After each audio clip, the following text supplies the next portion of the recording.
कभी कभी ना ऐसा लगता है जैसे हम सब कुछ जानते हैं, क्या करना है, कैसे करना है, कब करना है, लेकिन फिर भी करते नहीं हैं। सुबह अलार्म बजता है तो उठने का मन नहीं करता। लाइफ में कुछ बड़ा करना है, ये तो तय है, लेकिन शुरू कहाँ से करें यही समझ नहीं आता। नया साल आता है तो हम तय करते हैं कि अब की बार सच में बदलेंगे, लेकिन 2 हफ्ते भी नहीं गुजरते और फिर से वहीं ढर्रा। फिर खुद से ही नाराजगी होती है कि आखिर मुझसे क्यों नहीं हो पाता। अगर ये सब कभी आपके साथ हुआ है तो आप अकेले नहीं हैं। बहुत लोग इस जंग से हर दिन गुजर रहे हैं और शायद जवाब किताबों में नहीं बल्कि खुद को समझने में छिपा है। आज हम उसी पर बात करेंगे। ऐसे नहीं कि मैं आपको कोई जादुई फार्मूला देने वाला हूं, बल्कि एक सीधा सा सवाल रखने वाला हूं जो शायद आपकी सोच की दिशा ही बदल दे। तो चलिए शुरू करते हैं। अध्याय 1, मन, दोस्त या दुश्मन। बहुत साल पहले की बात है। एक आदमी ओशो के पास आया और बोला, मैं बहुत परेशान हूं, मेरा मन बिल्कुल भी शांत नहीं रहता। कभी कुछ सोचता हूं तो कुछ और चलने लगता है, ध्यान लगाता हूं तो पुरानी बातें याद आने लगती हैं। मैं थक गया हूं अपने ही मन से, ओशो क्या करूं। ओशो मुस्कुराए, थोड़ी देर तक उसे देखा और बोले, तू अपने मन से परेशान नहीं है, तू अपने मन को समझे बिना उसे बदलने की कोशिश कर रहा है, और वही सबसे बड़ी परेशानी है। ये बात सुनकर वो आदमी चुप हो गया, क्योंकि यही तो उसकी सच्चाई थी। वो मन को दुश्मन समझ बैठा था, जबकि असल में मन कोई दुश्मन नहीं। वो तो एक औजार है, टूल है, जो जैसा प्रोग्राम करोगे वैसा चलेगा। मन क्या है? ओशो कहते हैं, मन कोई वस्तु नहीं है, मन एक प्रक्रिया है। मतलब ये कि मन कोई ठोस चीज नहीं जिसे आप पकड़ सकें या छू सकें। मन तो विचारों की एक निरंतर धारा है। सोचते रहो तो मन है, रुक जाओ तो मन भी रुक जाता है। आपने देखा होगा, जब आप बहुत थके होते हैं और सोचने की ताकत नहीं बचती, तब मन थोड़ी देर को चुप हो जाता है। या जब आप किसी खूबसूरत दृश्य को देख रहे होते हैं, पहाड़, नदी, छां, तो कुछ पल के लिए विचार रुक जाते हैं, बस आप होते हैं और वो दृश्य। ओशो कहते हैं, जब विचार नहीं होते तब मन भी नहीं होता। तो असली सवाल ये नहीं कि मन कैसा है, सवाल ये है हम उसे कैसे इस्तेमाल कर रहे हैं। मन दोस्त कब बनता है और दुश्मन कब? अगर आपका मन आपकी मदद कर रहा है, आपके लक्ष्य की ओर ले जा रहा है, आपको शांत और स्पष्ट बना रहा है, तो वो आपका दोस्त है। लेकिन अगर वही मन हर बात में शक कर रहा है, हर निर्णय को तोड़ रहा है, हर भावना को उथल पुथल बना रहा है, तो वो आपकी चालें काटने वाला दुश्मन बन जाता है। ओशो इस बात को बहुत सादगी से समझाते हैं। वे कहते हैं, मन स्वामी नहीं हो सकता, मन तो सेवक है, लेकिन हमने सेवक को सिंहासन पर बैठा दिया है। यानी अब मन हमें नहीं, हम मन के कहे पर चल रहे हैं, और यहीं से गड़बड़ी शुरू होती है। क्या करें? तो क्या हमें मन को मार देना चाहिए? बिल्कुल नहीं। ओशो कहते हैं, मन को दबाओ मत, बस देखो, जागरूकता से, जैसे कोई नदी बह रही हो और आप किनारे खड़े होकर उसे देख रहे हो। यही है ओशो का पहला मंत्र। साक्षी बनो, मतलब जो भी हो रहा है उससे खुद को जोड़ो मत, उसके दर्शक बन जाओ। जैसे आप अपने ही मन की फिल्म देख रहे हो। बिना किसी भूमिका के धीरे धीरे मन शांत होने लगता है, क्योंकि उसे कोई रिएक्शन नहीं मिल रही। वो बस बहता जाता है और आप बस उसे देखते रहते हैं। इस अध्याय का सार यही है, मन कोई समस्या नहीं है, समस्या यह है कि हम उसे बिना समझे उसे कंट्रोल करने की कोशिश करते हैं। मन को समझिए, उसे दोस्त बनाइए और उसके पार जाकर अपने असली अस्तित्व से मिलिए। तो क्या ऐसा वक्त भी आ सकता है जब मन पूरी तरह खामोश हो जाए? क्या मन की शांति बस एक पल की बात है, या जीवन भर की स्थिति बन सकती है? इन्हीं सवालों के जवाब छिपे हैं अध्याय 2 में, जहां हम बात करेंगे ध्यान और साक्षी, भाव की गहराई की। क्या आप तैयार हैं अपने मन के पार जाने के लिए? अध्याय 2, ध्यान। बिना प्रयास किए गहरी यात्रा। कई बार लोग ओशो से पूछते थे, ध्यान कैसे करें, कितनी देर करें, कौन सी विधि सबसे सही है, अगर विचार आ जाए तो क्या करें? ओशो हर बार मुस्कुराते थे।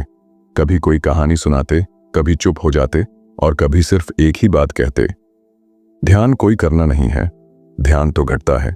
यानी ध्यान कोई क्रिया नहीं है, ध्यान तो एक घटना है जो तब घटती है जब आप पूरी तरह जागरूक होते हैं। लेकिन बिना किसी कोशिश के एक बार एक साधक ओशो के पास आया। वो बहुत बेचैन था। कहने लगा, मैं पिछले 3 साल से रोज 1 घंटे ध्यान करता हूं, लेकिन मन शांत नहीं होता। सोचें तो वैसे ही चलती रहती हैं जैसे पहले चलती थीं। मैं कुछ गलत कर रहा हूं क्या? ओशो ने उससे पूछा। तू ध्यान करता है या ध्यान को करने की कोशिश करता है? वो साधक चुप हो गया, क्योंकि वो समझ गया वो बैठ तो जाता था ध्यान में, लेकिन हर वक्त अपने ही मन से लड़ता रहता था। ये विचार क्यों आ रहा है? अब तक शांत क्यों नहीं हुआ? मुझे ध्यान आना चाहिए ना। बस यही बात ओशो हमें सिखाना चाहते हैं। ध्यान तब नहीं आता जब हम उसे पकड़ना चाहते हैं। ध्यान तब आता है जब हम छोड़ देते हैं। ध्यान क्या है? ओशो की परिभाषा बहुत साफ है।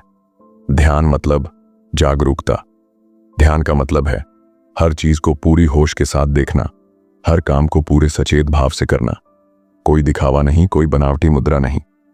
अगर आप चाय बना रहे हैं और पूरी तरह उस क्रिया में डूबे हैं, पानी की आवाज सुन रहे हैं, उबाल महसूस कर रहे हैं, गंध को भीतर ले रहे हैं, तो वही ध्यान है। अगर आप चल रहे हैं और हर कदम का अनुभव कर रहे हैं, तो आप ध्यान में हैं। ओशो कहते हैं, ध्यान कोई अलग से करने की चीज नहीं। ध्यान तो हर पल में घुल सकता है, अगर आप जागरूक हैं। ध्यान और साक्षी भाव अब यहां आता है ओशो का एक और गहरा सिद्धांत। साक्षी भाव मतलब जो भी हो रहा है उसे देखो, लेकिन उसमें उलझो मत। मान लो आपके मन में कोई पुरानी याद आ रही है, या कोई डर, या कोई लालच, तो ओशो कहते हैं उसे रोको मत, बस उसे देखो। जैसे कोई रास्ते पर बादल आ जा रहे हों, आप देखते हैं लेकिन बादल से लड़ते नहीं। यही है साक्षी बनना, और यही है असली ध्यान। ध्यान की शुरुआत कैसे करें? ओशो कभी आपको एक ही तरीका नहीं बताते। वो कहते हैं हर व्यक्ति अलग है, हर मन की चाल अलग है, इसीलिए ध्यान की विधियां भी कई हो सकती हैं। कोई शांति में बैठकर ध्यान करता है, कोई नाचते हुए, कोई सांसों पर ध्यान देता है, कोई मौन में उतर जाता है। लेकिन शुरुआत के लिए ओशो एक बात जरूर कहते हैं, थोड़ा समय रोज खुद के साथ रहो। कोई काम मत करो, सिर्फ बैठो और खुद को देखो। शुरुआत यहीं से होती है, बस बैठने से, कुछ ना करने से, और धीरे धीरे ध्यान अपने आप उतरता है, जैसे सुबह की धूप बिना शोर के उतरती है। तो इस अध्याय से हमने क्या सीखा? ध्यान कोई साधना नहीं है। ध्यान तो जीवन जीने का एक होश भरा तरीका है, जिसमें हम अपने हर पल को साक्षी भाव से देखते हैं। जब हम विचारों को रोकते नहीं, जब हम मन से लड़ते नहीं, बस उसे देखते हैं, तो वही देखने की शक्ति धीरे धीरे एक शांति में बदल जाती है, एक मौन में, जिसे ओशो ध्यान कहते हैं। लेकिन अब एक नया सवाल उठता है, अगर ध्यान इतना सरल है, तो फिर हम सब इससे इतने दूर क्यों हैं? वो कौन सी चीज है जो हमें हर बार भटकाती है? क्या वो हमारा अहंकार है, या फिर कोई गहरी जड़ें जमाए डर? इन सवालों की परतें खुलेंगी अध्याय 3 में, जहां हम बात करेंगे अहंकार और आत्मा की टकराहट की। क्या आप जानना चाहते हैं कि मन की सबसे बड़ी रुकावट कौन है? अध्याय 3, अहंकार, अदृश्य जड़ जो हमें बांधे रखती है। आपने कभी गौर किया है, जब कोई आपको कुछ कहता है और वो बात पसंद नहीं आती, तो गुस्सा क्यों आता है? या जब कोई आपकी तारीफ करता है तो आपको अच्छा क्यों लगता है? जवाब सीधा है, क्योंकि आपकी पहचान उस बात से जुड़ी हुई है। आपका एक मैं है जो हर वक्त खुद को साबित करना चाहता है, जो चाहता है कि लोग उसे पसंद करें, माने, समझें और सराहें। यही मैं, ओशो के शब्दों में, अहंकार है। एक बार एक आदमी ओशो के पास आया, कहने लगा, मैं बहुत दुखी हूं, कोई मेरी इज्जत नहीं करता, लोग मुझे समझते नहीं, मैं कुछ बड़ा करना चाहता हूं लेकिन दुनिया मेरी कद्र ही नहीं करती। ओशो ने मुस्कुराते हुए पूछा, तुझे तकलीफ इस बात की है कि लोग तुझे नहीं पहचानते, या इस बात की कि तू खुद को नहीं पहचानता? वो आदमी चुप हो गया, क्योंकि सच्चाई उसकी आंखों के सामने थी। वो अपनी पहचान को दूसरों की नजरों में खोज रहा था, जबकि असली पहचान, असली शांति तो भीतर से आती है, बिना किसी लेबल के, बिना किसी मान्यता के। अहंकार क्या है? ओशो कहते हैं, अहंकार कोई असली वस्तु नहीं है, यह दूसरों की निगाहों में बनाई गई एक नकली छवि है। हमने एक छवि बना ली है कि मैं ऐसा हूं, मैं डॉक्टर हूं, मैं बुद्धिमान हूं, मैं धार्मिक हूं, मैं सफल हूं, मैं खास हूं। ये सब बातें मैं की परतें हैं, और जब कोई इन परतों को छूता है, कोई सवाल करता है, कोई टोकता है या कोई नजरअंदाज करता है, तो वो मैं तुरंत दुखी या गुस्से में आ जाता है। पर सोचिए, जो चीज इतनी जल्दी टूट जाए, क्या वो सच में आपकी पहचान हो सकती है? अहंकार और आत्मा की टकराहट। अब यहां एक और बड़ी बात आती है। हमारी असली आत्मा और ये झूठा अहंकार दोनों कभी साथ नहीं चल सकते, क्योंकि आत्मा को कुछ साबित नहीं करना होता। वो तो बस है, शांत, पूर्ण जैसी है वैसी। लेकिन अहंकार हमेशा कुछ बनना चाहता है, कुछ दिखाना चाहता है, हर वक्त तुलना करता है, दूसरे से बेहतर बनना चाहता है। ओशो कहते हैं, जहां मैं है वहां प्रेम नहीं हो सकता, जहां मैं है वहां ध्यान नहीं उतर सकता, क्योंकि ध्यान में मैं की मौत हो जाती है। और शायद इसी से हम डरते हैं कि अगर मैं नहीं रहा तो क्या मैं शून्य हो जाऊंगा, क्या मैं मिट जाऊंगा, क्या अहंकार बुरा है? ओशो कभी नहीं कहते कि अहंकार को मारो। वो कहते हैं, पहले उसे पहचानो, क्योंकि जो देखा जा सकता है वो बदला जा सकता है, जो अंधेरे में है वही डराता है।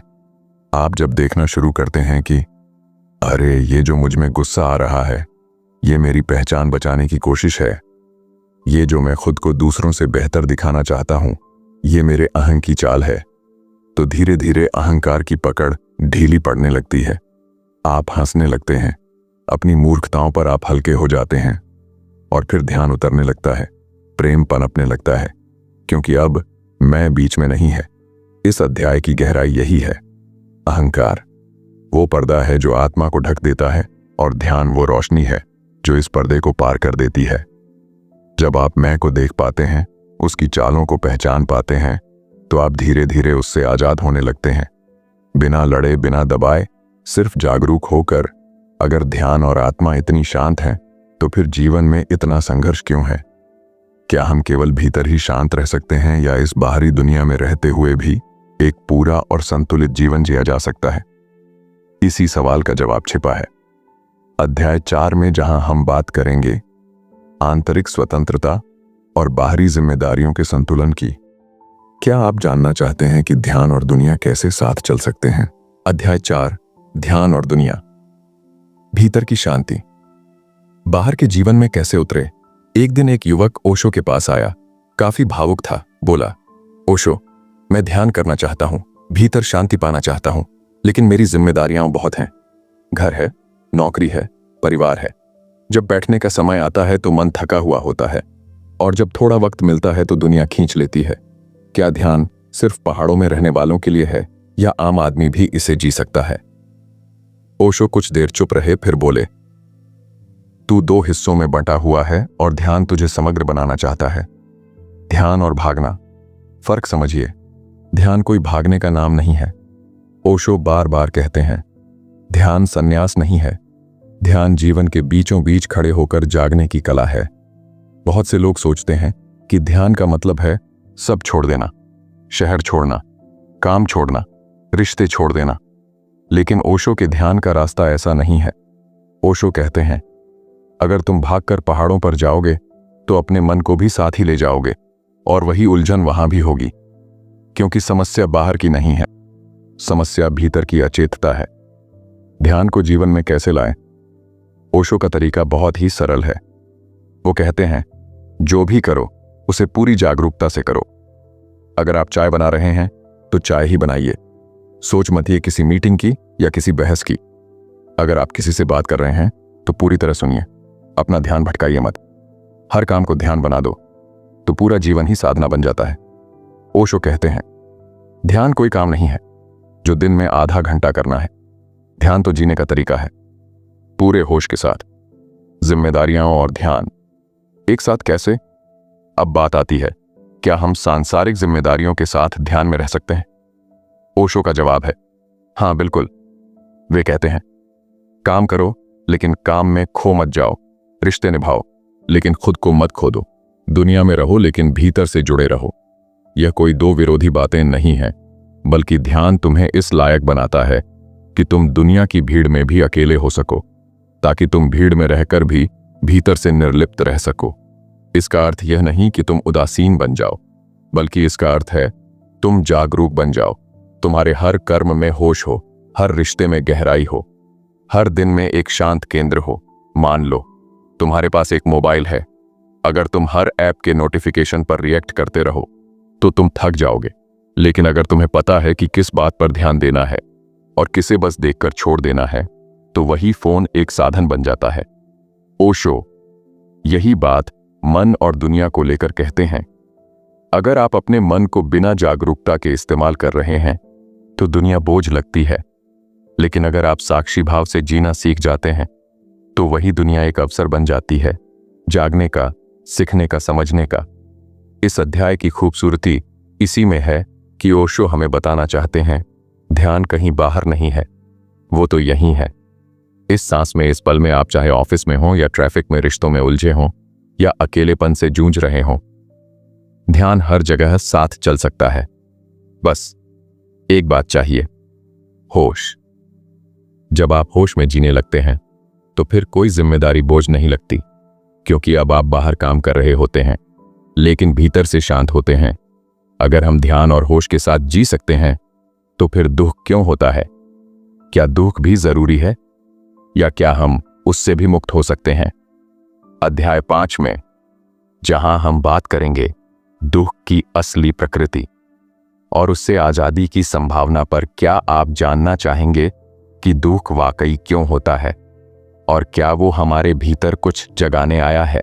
अध्याय 5, दुख की सच्चाई। दर्द से मुक्ति की ओर एक बार एक महिला ओशो के पास आई। उसकी आंखों में आंसू थे। उसने कहा, ओशो, मेरा जीवन दुखों से भरा है। कभी कोई खो जाता है, कभी कोई धोखा दे देता है और कभी बिना वजह ही मन भारी हो जाता है। क्या ये दुख कभी खत्म नहीं होंगे? ओशो ने बहुत ध्यान से उसकी बात सुनी, फिर बोले, तू ये सोचती है कि दुख तेरे साथ कुछ गलत कर रहा है, लेकिन असल में दुख तुझे कुछ सिखाने आया है। उसे सुन, पहले समझ फिर देख। क्या तू सच में उसे छोड़ना चाहती है या बस उससे भागना चाहती है? यहीं से इस अध्याय की शुरुआत होती है। दुख से हम सभी गुजरते हैं, कभी खोने का दुख, कभी अपनों की बेरुखी का दुख, कभी खुद से ही निराशा का दुख। और अक्सर हम सोचते हैं कि इस दुख से बचना है, इससे जल्दी से जल्दी छुटकारा पाना है। लेकिन ओशो कहते हैं, दुख से भागो मत, उसमें जाओ, उसे पूरी तरह अनुभव करो, क्योंकि जब तुम किसी चीज को पूरी तरह जी लेते हो तब वो तुम्हें पकड़ कर नहीं रखती। दुख को दबाना या उससे डरना ठीक वैसा ही है जैसे कोई जख्म हो और हम उसकी पट्टी करके भूल जाना चाहें, लेकिन जख्म अगर साफ नहीं हुआ तो वो भीतर ही भीतर सड़ता है। ओशो हमें एक बहुत सीधी बात सिखाते हैं, दुख को देखो, उसके पास बैठो, उससे भागो मत, क्योंकि दुख तुम्हारे भीतर एक दरवाजा खोल सकता है। वो दरवाजा जो अब तक बंद था, जिसके पार है समझ, शांति और अपने आप से जुड़ाव। ओशो कहते हैं, अगर तुम दुख को पूरी जागरूकता के साथ देखो तो तुम पाओगे कि दुख एक सतही परत है, उसके नीचे बहुत गहरी शांति छिपी है। यहां पर एक गहरा परिवर्तन होता है। हम दुख को शत्रु की तरह नहीं बल्कि एक शिक्षक की तरह देखने लगते हैं। एक युवक ओशो के पास आया और बोला, मुझे लगता है कि मैं टूट गया हूं, अंदर से सब बिखर गया है। ओशो ने कहा, बहुत अच्छा, अब जो टूट गया है वही नकली था, अब जो बचेगा वो असली होगा। तू बिखर मत, तू देख, क्या अब भी कुछ ऐसा बचा है जो कभी टूटा ही नहीं। यह सुनकर वो युवक रो पड़ा, क्योंकि उसे पहली बार एहसास हुआ कि टूटने में भी एक सुंदरता हो सकती है, एक अवसर हो सकता है खुद को फिर से जानने का। ओशो हमें यही बताते हैं, दुख को बाहर से नहीं, भीतर से देखो, वो तुम्हें खुद के और करीब ले जाएगा। अगर तुम उसमें जागरूकता के साथ उतर सको तो सवाल यह नहीं है कि दुख से कैसे बचें, सवाल यह है कि क्या हम दुख को एक दरवाजे की तरह देख सकते हैं, एक अवसर की तरह। अध्याय 5 हमें सिखाता है कि दुख जीवन का विरोधी नहीं है, वो जीवन का ही हिस्सा है। और अगर होश से देखा जाए तो दुख तुम्हें तोड़ता नहीं बल्कि तुम्हें बदलता है। अब यहां एक और गहरा सवाल उठता है, अगर दुख एक दरवाजा है तो उसके पार कौन है?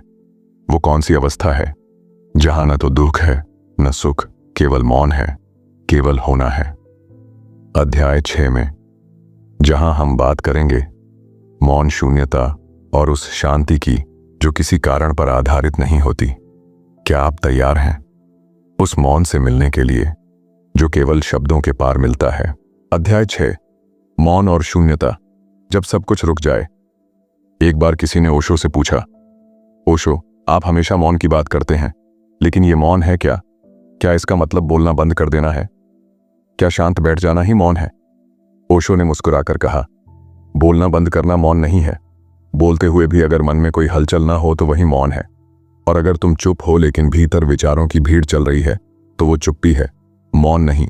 यहीं से इस अध्याय की शुरुआत होती है। मौन यानी ऐसी स्थिति जहां भीतर कोई शोर ना हो, ना विचारों का, ना भावनाओं का, ना भविष्य की चिंता, ना अतीत का पछतावा। बस एक गहरा स्थिर मौन, जैसे कोई शांत झील हो जिसमें कुछ भी हलचल नहीं। ओशो कहते हैं, जब तुम दुख से बाहर निकलते हो और उसे होशपूर्वक समझ लेते हो तो अगला कदम होता है मौन। वो मौन जो स्वाभाविक रूप से आता है, ना कि किसी अभ्यास से, क्योंकि अब भीतर कुछ कहने लायक बचता ही नहीं। न शिकायत, न अपेक्षा, न शंका, केवल एक खालीपन रह जाता है। लेकिन यह खालीपन डरावना नहीं होता, बल्कि बेहद सुंदर होता है। ओशो इस अवस्था को शून्यता कहते हैं। शून्यता का मतलब है अपने अंदर से सब कुछ हटा देना। वो सब कुछ जो उधार का है, जो तुम्हें सिखाया गया है, जो तुम पर थोपा गया है। जब यह सब उतर जाता है तो तुम बचते हो। तुम्हारी असली उपस्थिति तुम्हारा होना, ओशो कहते हैं। जब तुम शून्य हो जाते हो तभी तुम पूरे हो जाते हो। यह सुनने में विरोधाभास लगता है, लेकिन सच्चाई यही है। हमारा असली स्वरूप किसी चीज से नहीं बनता। वो तब प्रकट होता है जब हम हर चीज को छोड़ देते हैं। यह मौन और शून्यता कोई दुखद स्थिति नहीं है। यह सबसे आनंदमय स्थिति होती है, जहां कुछ भी करने की जरूरत नहीं होती, सिर्फ होने की अनुमति होती है। एक बार एक साधक ओशो से कह रहा था, ओशो, अब मैं किसी बात से दुखी नहीं होता। कोई अपेक्षा नहीं बची, कोई लालसा नहीं। मैं कभी कभी सोचता हूं कि क्या मैं सुस्त हो गया हूं। ओशो ने कहा, नहीं, तू अब जीवित हुआ है, क्योंकि अब तू सिर्फ प्रतिक्रिया नहीं है। अब तू मौन से भर गया है। अब तू जरूरतों का गुलाम नहीं, बल्कि शांति का मालिक है। यह मौन वो जगह है जहां ध्यान ठहरता है, जहां मन रुकता है, जहां कुछ भी कहने को नहीं बचता, क्योंकि वहां सब कुछ समझा जा चुका होता है। अध्याय 6 हमें दिखाता है कि ध्यान का अंतिम फल मौन है और मौन का फल है एक ऐसी शांति जो किसी कारण पर आधारित नहीं होती। कभी कभी हमें लगता है कि बदलाव बहुत बड़ा होना चाहिए, कि हमें एक ही दिन में पूरी जिंदगी बदल देनी चाहिए।